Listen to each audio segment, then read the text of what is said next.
Arab millatiga mansub yigitlardan biri umrining oxirida vafoti yaqinlashganda la ilaha illalloh kalimasini ayta olmagani haqida rivoyatlar bor. Unga ana shu tavhid kalimasini talqin qilishgan. Lekin haligi yigit sherigiga aytgan ekanki, birodar qo'y, baribir men sen aytayotgan gapni ayta olmayman. Chunki men ana shu kalima asosida nikoh qurgan bo'lsam-da, ana shu kalima yangragan shahar mening vatanim bo'lgan ersada, ushbu kalima asosida yashamaganman. Men baribir sen aytayotgan so'zni ayta olmayman degan ekan. Bundan biz o'zbeklar, ya'ni boshqa millat vakillari, arab millatiga mansub bo'lmagan millat vakillari qanday xulosa chiqarishimiz kerak?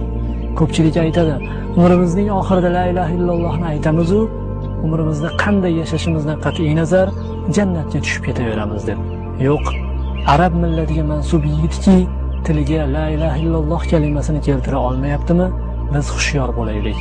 Biz xushyor bo'laylikki, hayotimizni tavhid kalimasi asosida yashamasak, umrimizning oxirida jannat kaliti bo'lmish la ilaha illalloh Muhammadur Rasululloh kalimasini aytish bizga juda og'ir bo'ladi. Avvalambor bundan Alloh taoloning o'zi saqlasin.